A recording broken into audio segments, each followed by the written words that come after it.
Hello, everyone, and welcome to another episode of the Untethering Shame podcast. I'm your host, Kira Wackett. Today, we're diving into a topic that so many of us struggle with, sales. Whether you think back to your first commission job at the Buckle or your middle school fundraiser selling wrapping paper, selling yourself in an interview, updating a dating profile, or becoming a solopreneur like me, where you are your business and have to find the art of selling without selling, sales is something you have both had to do and likely hated. It's uncomfortable no matter what you're selling. It feels cheap. It feels pushy. You worry about forcing someone to do or buy something. Or on the flip side, you fear rejection if you put yourself out there and they say no. This is why I am beyond excited to have Michelle with us today to talk about sales in a more neutral way, while showing up with the confidence in yourself and your product, regardless of whether or not someone buys. The umbrella of sales isn't going anywhere. And again, all of us are going to have to figure out how to make and close a sale at some point, regardless of what it is. So what if we could learn to do it with less fear, shame, bias? How different would the experience feel? How might it affect our actual sales? This is where Michelle comes in. Sales growth expert and sought after consultant for entrepreneurs, Michelle Terpstra, founder of Startup Sales Leadership Institute, has helped over 1,000 companies shatter sales targets, cultivate high performance habits, and elevate sales efficiency by building bulletproof systems and all-star sales teams. She brings out the best in people and is fondly called the hype woman with a plan. With her unique background, she blends digital marketing, social selling, and traditional sales methodology for a cutting-edge approach that converts like crazy for the solo entrepreneur or scaling CEO. Now, if you're listening to this and you're like, well, wait, but I'm not an entrepreneur, so I'm just going to hit pause and I'll wait until next week. Stay here, because as you're going to find out again, and like I started saying, sales is so much more than that. And she and I are going to dive into all of the different psychology components, what it is that makes us feel like we're quote unquote bad salespeople, how to rethink about sales as a more universal concept, and just how it can benefit us in our personal and professional lives.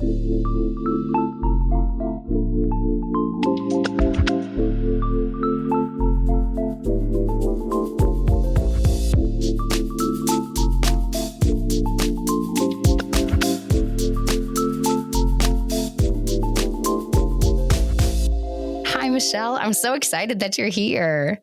Oh my gosh, I'm so pumped to be here with you. Like, I was listening to your intro right now and I was like, wow, I want to meet Michelle. That sounds really cool. I know. Hence the reason I need everybody to meet you, because you are that cool. That was an awesome intro. And I'm so excited to talk about the umbrella of sales. I loved that analogy that you gave. Yeah, I think... Well, so what I'll do this because I want to put my cart before the horse right now and just dive right into all the juicy topics. So one of the things I like to do, this is, I think, the therapist in me, but also the person that just loves emotional connection right off the bat. So I like to start every interview to say, okay, what's one word? Just checking in with your body, checking in with your emotional self. What's one word to describe how you're feeling right now in this moment? Ooh, wow. Okay, give me 1 second. Let me just touch in a little bit. Mm-hmm. I feel like is home. Like I'm at home. Does that feel good? Yeah, at home's two words. Tingled. I'm not sure if that no, yeah. That counts. Because I feel like, as we'll talk about in this conversation, we need to kind of create our own rules and get out of some of the rigidity of certain things. And so, yeah, that felt right for you. And I got this little tingle kind of like right, I don't know, above my rib cage, I guess my collarbone area. Like that felt really nice. And I think it's a testament to kind of being in alignment with yourself, maybe what we're doing right now, but also just life in general. And I think there's definitely some overlap to how I'm feeling. I think I feel, I don't know, similarly, like settled. Even I've been noticing this pull towards, like, my husband was like, I came up with some ideas for some stuff we can do for your YouTube channel and for this and for that. And I was like, I love you so much. I love how much you want to support me with all of these things. You also work in the emergency department with crazy hours and have a ridiculous amount of expectations outside of that we're trying to navigate how to make space for. We have a 3.5-year-old. I am running my business.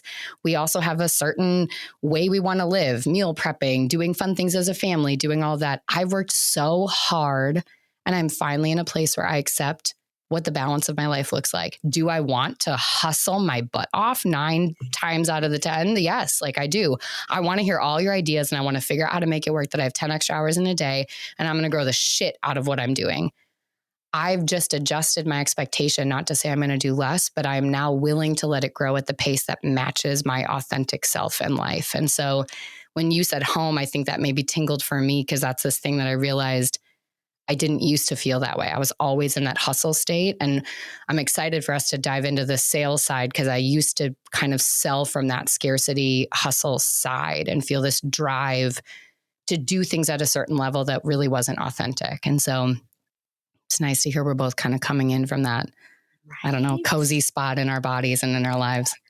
I love that you have made that transition in the way that you're thinking and the way that you're showing up in your business, because that's so beautiful. And it's really hard to do, like with the shiny objects everywhere and people telling you to do things. And like I always say, those great marketers are really messing us up, right? Yes, exactly. It is. And that's the thing. It's a beautiful marketing strategy. I say that even as like an eating disorder therapist, when I'll get somebody in the room and I'm like, this is just a testament to how great marketing is. This is why you believe everything you believe. No data has supported your life is going to be happier if you are in this size of a body versus the other one.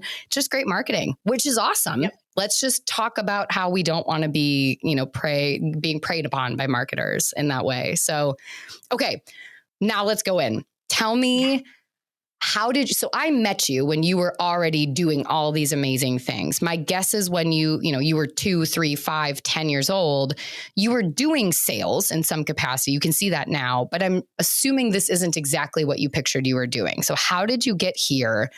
What was your experience with sales? Just fill us in on all the juicy details, but so we can kind of understand how you became the you that is here now.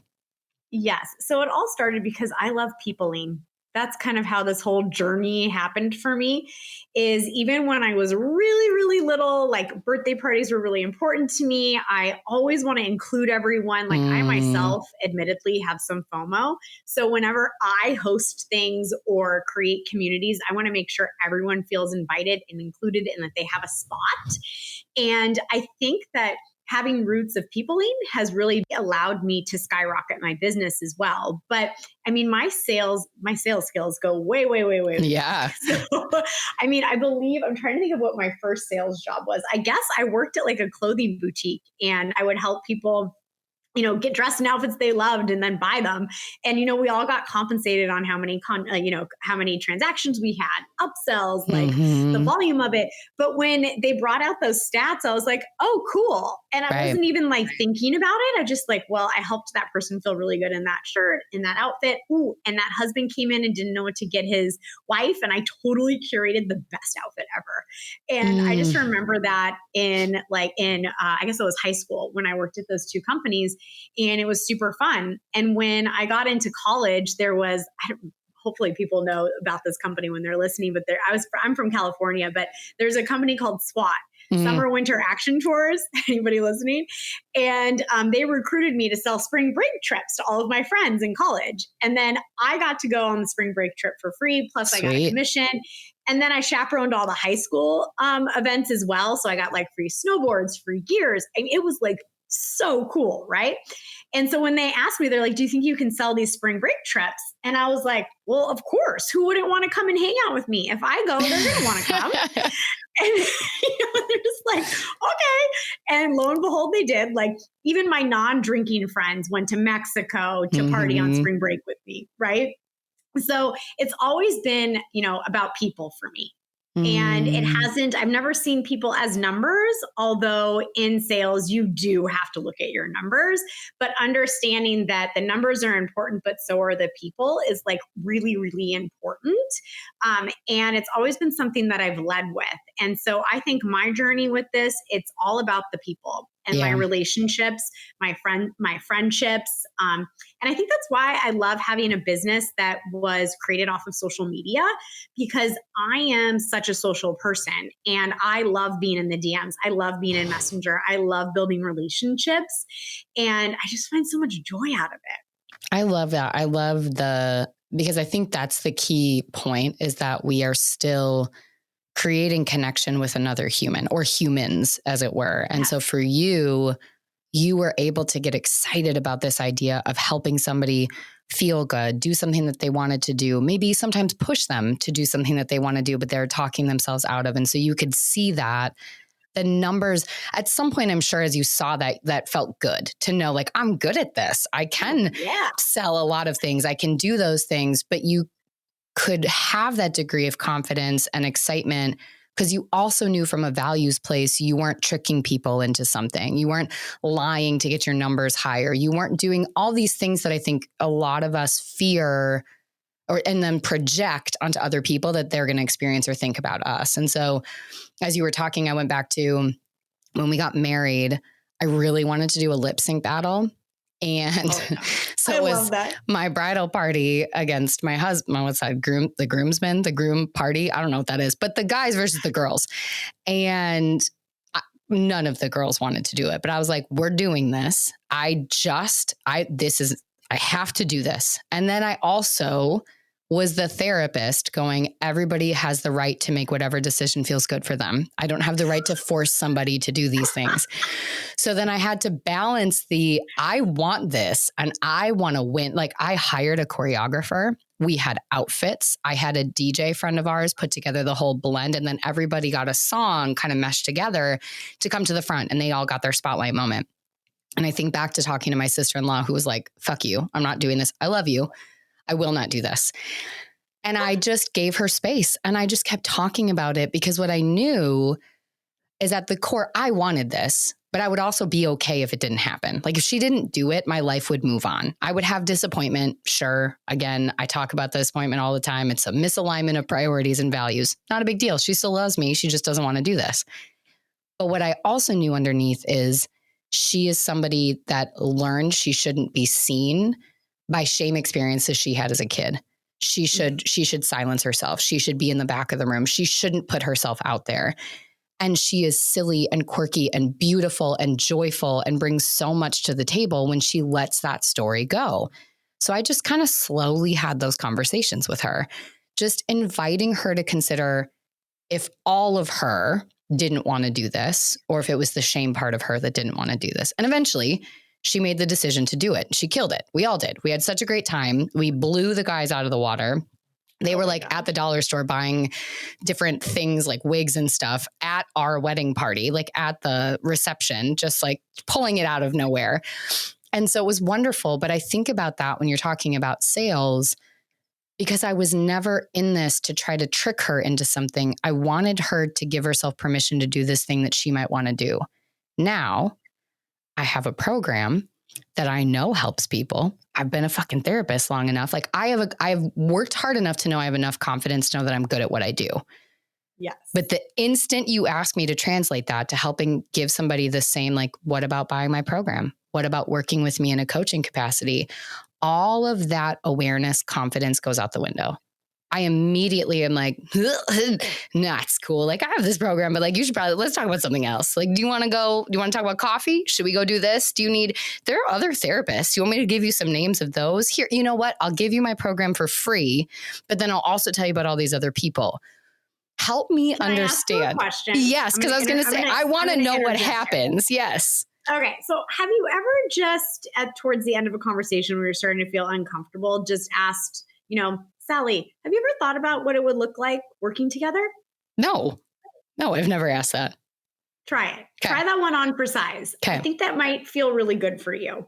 Well, and it's because it sounds like for me, I know for myself, my fear, I'm afraid of rejection. I am, but that's not the guiding point. I'm actually really okay when someone says no. I've tried, like I applied to medical school, didn't get in. I applied to art shows for years and I'd get into some, didn't get into others. You just learn that's not about me.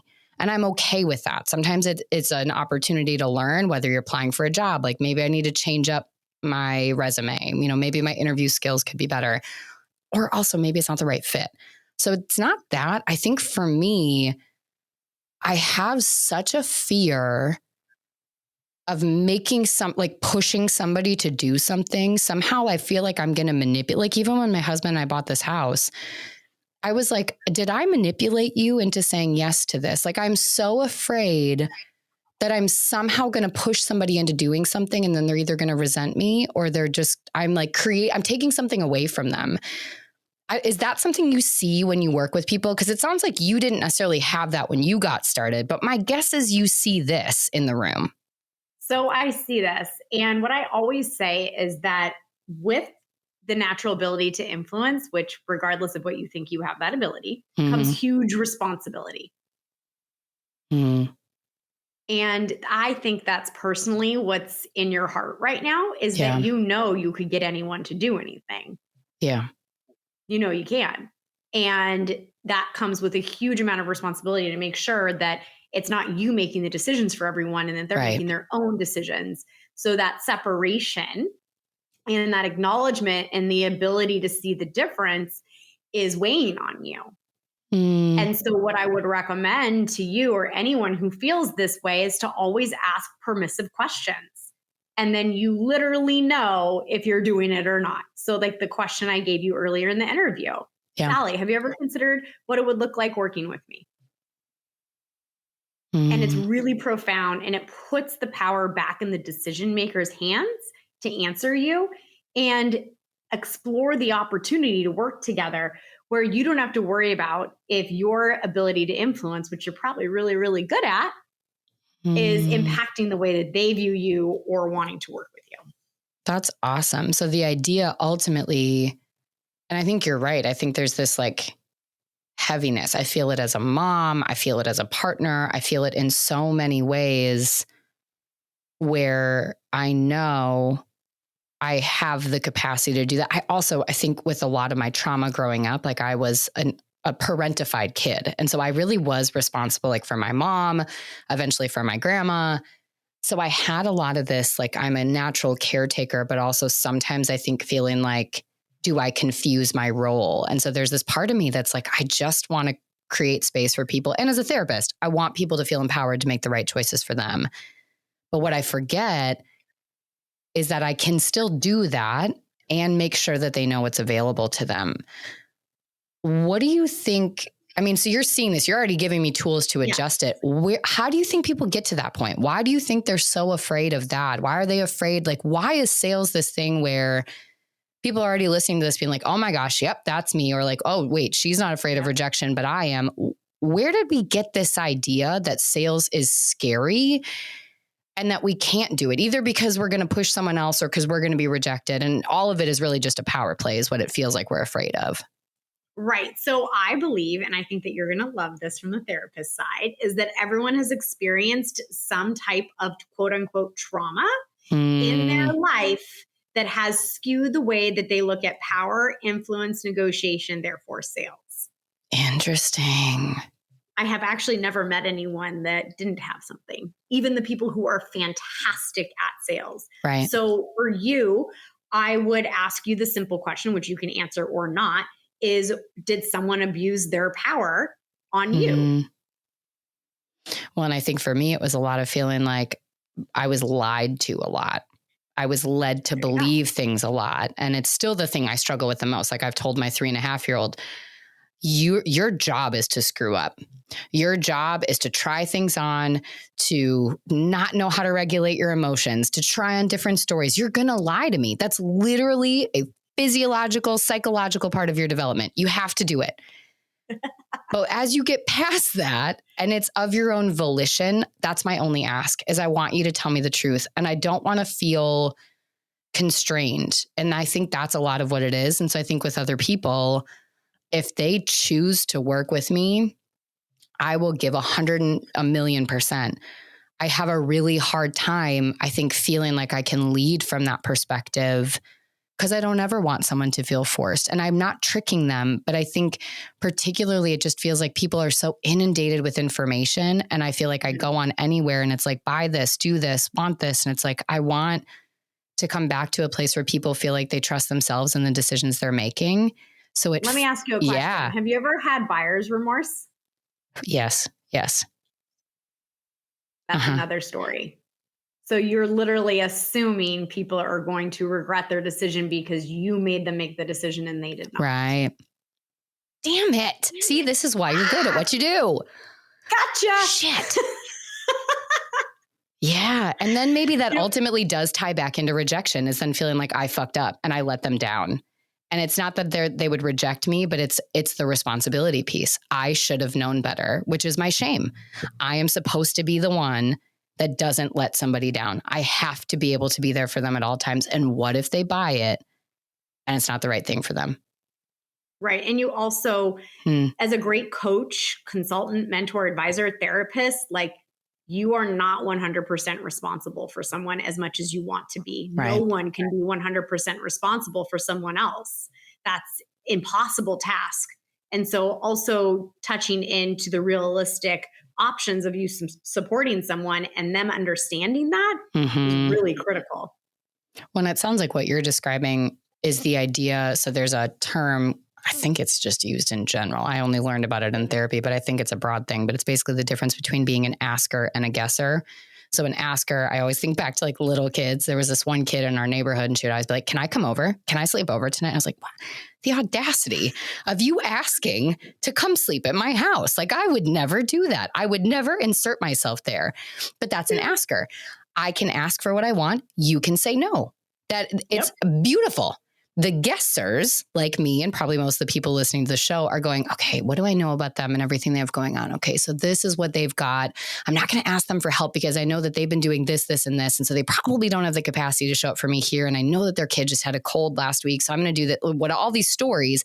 So I'm not even going to ask. I've made the assumption of what my ask will do to them. So I'm just not going to do it because I don't want to burden them or put them in that position. So we don't do it. So it sounds like what you're describing is that the stop play. There's a time that context is important, that being a guesser is a little bit important, that intuition, that knowing your audience. But it sounds like what you're saying is many of us have maybe taken it too far. So we're not even asking the questions, which is then ultimately stripping other people of their own choice, freedom, responsibility, and isn't helping them in the long run by not making things available to them.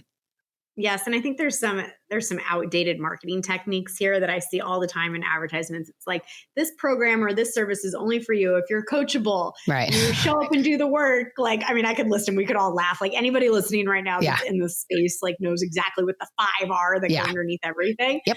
And I think that was originally created with good intention, to make sure that people who are ready to do the work inside programs or with consultants or anything, that those are the people that purchased, right? But unfortunately, like all of that sort of falls on deaf ears now, and people don't even see it anymore because, you know, all of the different things. But I have a friend who's an exceptional sales coach herself. She focuses more on like content creation than other things. And, you know, she was explaining to me, she was really frustrated with her own program because people were showing up who weren't ready for her program. So they were buying it because they liked her, right? And they know she's really good at what she does, but they weren't at the stage ready to purchase from her.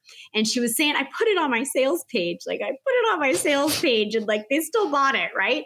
And I think that's an interesting thing too, right? Where you have the best of intentions of making sure that people only work with you that are absolutely ready. But sometimes people are just attracted to you, your spirit, and they want to be around you. And so it's really important to ask the tough questions so that you can get the best results possible for people in the sales process. I think that's such a key thing. And I think, again, so much of this comes back to the person that's on the selling side, again, whatever they're selling, being willing to ask those questions, but also not trying to control the outcome of all of those things and then kind of responding in the moment. And I think so often, again, we're trying to control both sides because we're whatever the fear or the shame story is. And one thing that I do, like I do a lot of day rates. So people buy me for a day. Doesn't that sound great? I love that. Buy me for a day. Yeah. And I'm in their business. And the first thing we do in like the first 20 minutes of the call is we decide together mutually what will make the next 6 hours together a success. Right. And we write it down together and define it so that we have mutually agreed upon goals and expectations. And I have found little simple things like that make it so much easier for people to be thrilled to be working with you. The expectations are clear and you can have a really beautiful working relationship. So let's think about this with anybody listening. So there's probably some people that are entrepreneurs that are maybe the face of their sales that are starting to be like, okay, I see where you're going. I see where I'm struggling. There's people listening like, I don't do that. I don't know. Like, okay, maybe. What do you think? Again, sales, it's this umbrella. It is, we are sharing something, we're inviting, it's an invitation. There's so many ways we could frame it. Again, I say that knowing that I am scared of a lot of those things. How would you explain to someone sales as sort of a universal concept, and why should they care about becoming better at sales? So I would love to bring my son into this conversation right now. So my son, Owen, he's 11 as we're recording this right now. And he's like his mama. He is, he's tough. He's determined. He's goal oriented. He doesn't like to make mistakes. He's quite a good salesman himself and all of the things, right? Like apple did not fall far from the tree. And so last week, he didn't want to go to school. He loves school, but it was like super excited getting out of summer and like wanted to go to school. I didn't want to go to school because he's exhausted, like that transition going and first year of middle school. He's riding his bike to and from, like all of these new things, right? And he's like, Mom, I just need a day off. And I was like, well, dude, it's like day 4 of school. The day off yet, right? And so that's like what's going through my head, but it's also like 7:00 in the morning and he's like trying to argue with me, right? So I took a little bit of a deep breath and I thought, well, there's no point of convincing him of anything. So I need to give him some choices and the choices still need to lead him getting his butt to school, right? So this is what I was thinking in my head. And this is a sales strategy. This is a technique of using, it's called the assumptive close. And it still gives people the choice to make the decision. So first of all, this is a non-negotiable. He needs to go to school. He's not sick. There's nothing wrong, right? So first of all, use it with discretion. However, I just said, hey, Owen, okay, so this is the deal. Do you want to ride your bike today or get on the bus? And his little brain just couldn't get around it. And he's like, oh my God, either way, I end up at school, right? Like, I see where you're going, Mom. Yeah. And I just said it really calmly. And I was just like, it's totally your choice. Like, go for it. And so he sat and he didn't do anything. He's like eating his eggs, like kind of mad at me. I can tell you. You know what, Mom? I'm going to take the bus today because I'm just a little bit fatigued or a little bit tired. I don't remember his exact word. And I was like, oh, that's a great choice. Like, I think that'll be a really good reset for you. And then maybe you'll get back on your bike tomorrow. And lo and behold, he went out the door and got on the bus. And so I texted him when he was on the bus and I said, how do you feel? Are you glad you got on the bus? And he goes, yeah, all my friends are here today too. I think maybe everybody was really tired. And I was like, yeah, no one's riding their bike today. And I said, hey, I hope you feel really proud of yourself. You made a great decision. You got your booty on the bus. Like, I call that grit. And he was like, grit what? And so I sent him like a little definition of grit. And he's like, I guess that's a compliment. And I go, yes, it's a huge compliment, Owen. And like, we like moved on, but he just like hearted it and like we moved on. And, I think that that's meeting someone where they're at. Like the story you told about your sister-in-law, like did she not want to do it or was there just a part of her that didn't want to do it? And using our ability to influence and impact people to show them that they're still in power positions, that they can make good choices for themselves and move on with their day is super powerful.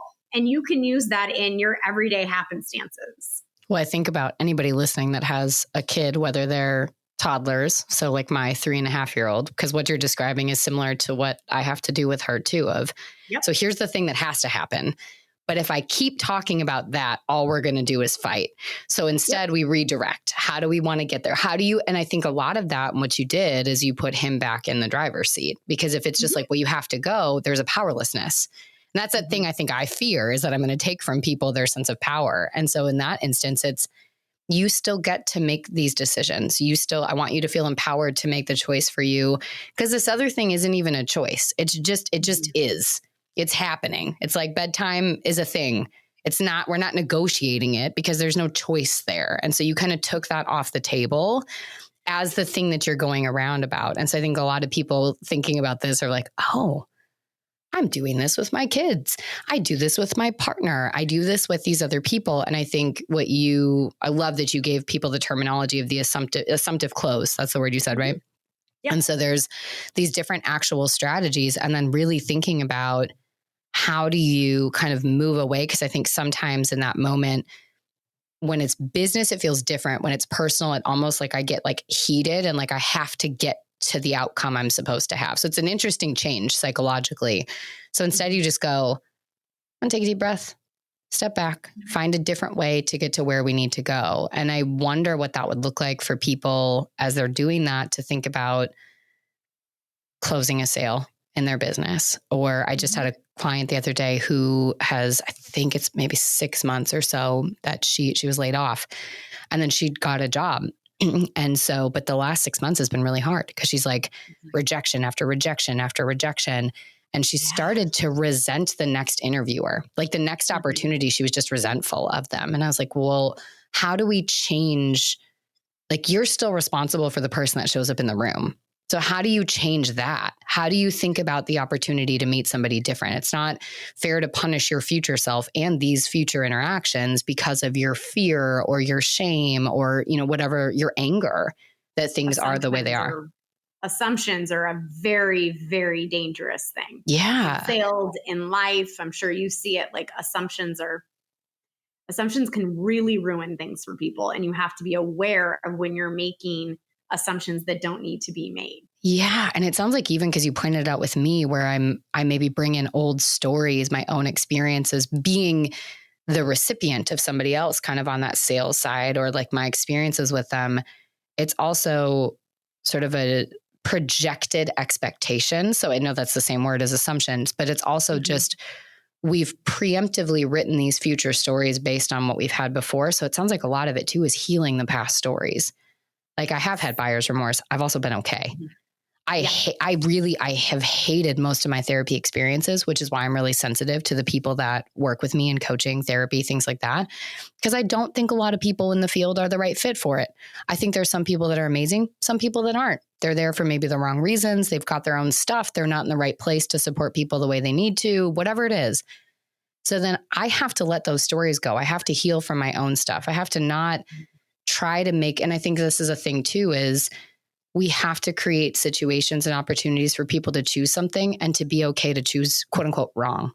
Like, they'll be fine. What's the worst thing that happens if they buy my program and they don't like it? One, I have a full money back guarantee. They'll be fine. Yeah.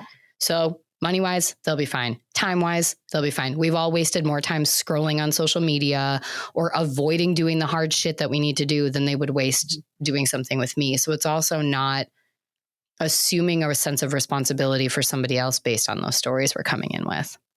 Yes, and I guess maybe 2 months ago, I did a training for a local company here in New York on how your past stories impact your ability to be successful in selling. And so it's an entire workshop where we break it down, we identify it, and we get rid of it. Now, I'm not a therapist. That's not the angle that I come in. I bring a sense of awareness to it, and I offer them other options that feel safer and better so they can still be successful in their role. And it's super powerful. And it's actually one of my favorite trainings that I do. Well, and I think a lot about that. So one of the things I mentioned before too is I got kind of on the opposite side for a while when it was like, all right, I'm putting all my eggs into this solopreneurship. I've got to make money. I've got to do this. I've got to be successful. And all the metrics of success at that point were externally validated, motivated, supported. And so I was then on sort of the opposite side. I still wasn't like in your face selling, which again is still a story I need to work through because that's just not who I am. But I wasn't doing that necessarily, but I was kind of like creating every possible program. I was overwhelming people with my business opportunities because like, I got this and I got this and I got this. Oh, and hey, I got this other thing here and here's this price point and here's this. And all of that was sales from a scarcity mindset. And I'm curious because now you're working with people where I don't know where we are in terms of post-pandemic. We're in a transitional period, we'll say. A lot of businesses, a lot of big like corporate companies that I work with on the mental health side, I see this. There's such a scarcity now that is leading companies and leading individuals. And so again, whether we're thinking about a solopreneur, large companies, whatever it is, can you say anything about sort of the scarcity mindset and maybe what you would do with somebody there? Yes. So, first of all, I always remind people that prospects can smell you being desperate. Like Mm-hmm. desperate smells from no matter where you are, right? So it's really interesting. It's like it's an energy that transfers through LinkedIn, Yeah. through Instagram, through Facebook. Like it doesn't even matter. You don't even have to be in the same room, same state, anywhere, You just right? know. Yeah. Yes. So one thing is to always to respond, not react is one thing. So if you're Mm. feeling scarcity, like you need to keep yourself in check and making sure that you're responding, not reacting. And this is where a huge play on emotional intelligence comes in sales too. Like when you have a highly developed EQ, you're able to separate your own inner feelings from the way that you communicate with other people. And it's something that you have to work on time and time again. Like most people would say, Michelle, have you ever had a bad day in your life? You're always so darn happy. Yeah. And you're like, you're the hype woman and you're all the things. And I was like, are you serious? I'm just like any other person out there. I have bad days. I have failures. I have roadblocks. I have frustrations. But I choose when I sit in this seat, when I show up to talk with you, to put on that hat and separate the two things because I love what I do. And if I let all that stuff show up, I'm not helping anybody. Right. And I think that that is a personal responsibility that you have to take. And that if you are feeling thoughts of scarcity, then I would really encourage you to get a mentor, an advisor, a therapist, somebody to help you get past that. But if you're looking for like, what can I do right now? I want you to compartmentalize when you show up in your job versus what happens elsewhere. Is it a perfect solution? Absolutely not. But I also know that healing takes a long time. And so working towards these goals that are achievable and doable right now will impact your personal relationships and professional. 100%. I love that. I love also the sort of, I want to say stopgap, and that's not the actual terminology. Because in my head, a stopgap is the thing that temporarily stops you, like that helps you till the other strategy comes in. But I don't think that's actually what it means. But this thing that you gave people, the temporary transition point, because what you're describing, I think, is the ultimate goal of sort of shame resilience and shame-based healing is the decentering of yourself from the story. Make yourself the primary author of your story, meaning lead your life the way that you want to, but also detach yourself as the primary point in every story. So in that interaction, I still get to have a shitty day. I can also choose to have a shitty day and then show up and have a great conversation with somebody else over here. I can still pick that up. I can still move through that feeling, but I can choose to set it down for a second. I can also, and I think this is maybe a big thing for a lot of people like me that maybe feel really deeply and do take on that sort of responsibility for other people that's not totally fair and appropriate, is also not making yourself such a primary character in everybody else's story either. We're here to be in whatever that interaction is. And so when we can step back, I think you described it beautifully with Owen, where you just took a breath. You were feeling frustrated. Angry, annoyed, whatever it was. All the like, things. I want a day off too. Get to school. What are you doing? You just had summer break. That was not on my table. And I'm still showing up and putting the work in. Like, who are you? Like, I'm done. What are you still doing here? Exactly. And then you pause and you go, I get to still feel frustrated that parenting is hard. Right now, I'm also just going to show up and give Owen what he needs. And I think that is such a beautiful description of exactly what you're inviting people to do professionally and personally. Yeah. And another Owen story, if we have a few more minutes, is so he has a lot of interest right now in going to the gym and getting strong and like building muscles and like because he wants to be really strong for baseball. But my husband and I don't want him to like stunt his growth or get hurt or any of these things, because we both know people, because my husband and I are both athletes. So we've seen people actually get injured at a young age and stunt their growth and all these things. But to explain to 11-year-old, like, you don't want to stunt your growth, it's like over his head. He's like, what are you talking about? I just want to like get biceps, right? Yeah. Like, no, right? Like, this is not going to communicate. So the only time Owen likes to have deep conversations with me is 1, in the car, or 2, the 10 minutes before he goes to sleep and I'm laying down with him. Okay. So that's just how he is. And so we're laying down last night and he got up this morning. My 11-year-old got up at 5:30 to go to gym with his dad this morning. because he Owen. wants to like get the biceps. Like, I'm a little concerned about this. Like, that's early for a kid, but we're going to like see what it looks like. Yeah. Right. So anyway, so we're talking about it, and I had taken to the gym that night at our local like YMCA that lets like parents guide their kids on the weight floor. And I was like, well, Owen, like, I know you want to get really, really strong, but do you think that it's also super important you stay safe? And instead of me saying, Owen, you have to stay safe. Like, you're not going to do biceps 2 days in a row. Do you see the difference? Yeah. And so he was like, yeah, I do. But you know what also is really important to me, Mom? And he started opening up. So what I went through is an exercise called mirroring. And that's another sales exercise, right? Mirroring is where you meet people where they are and adapt accordingly in order to come together to a mutually decided upon mutually decided agreement, right? It's a mutual agreement. And you use mirroring to meet people where they are because you can't force someone to come to where you're at. Right. So the better that you get at sales and influence, negotiation, persuasion, and you can meet them there, you can mirror them, then you can bring them exactly back to where they need to be, making their own decisions. It's so interesting how much what you do is similar to what I do as a therapist. And then the other sort of layer, because as you're describing this, I'm like, well, that's motivational interviewing. And that's like really allowing yourself to kind of recognize where they are. You know, the classic example is the doctor, if they tell their patient, you should stop smoking. Like, no shit, I know it's not good for me. You know, like no patient is going to be like, wow, I didn't know that was bad. Can you give me some literature on it? I think a pamphlet's going to be the thing that gets me to stop. Please give that to me.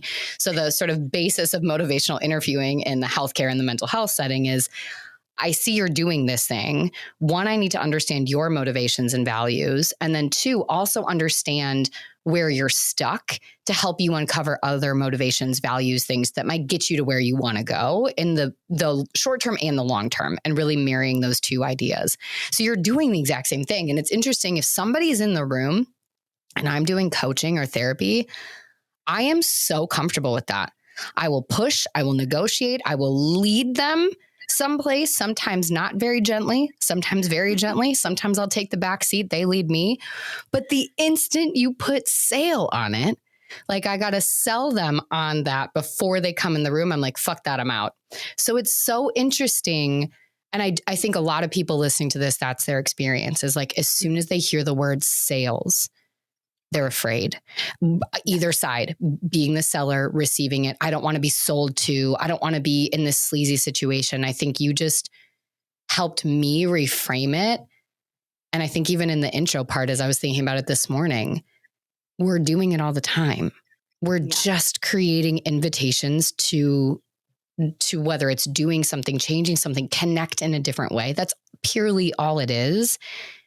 We've just got to change the way we're thinking about maybe the words, the stories that we have coming into it. Because if I could take that version of me that sits in the therapy room and is like, I got this. I don't feel responsible for them. I feel like I'm responsible to show up and give them everything I can, but I lead with that sense of empowerment. All these things that you're describing.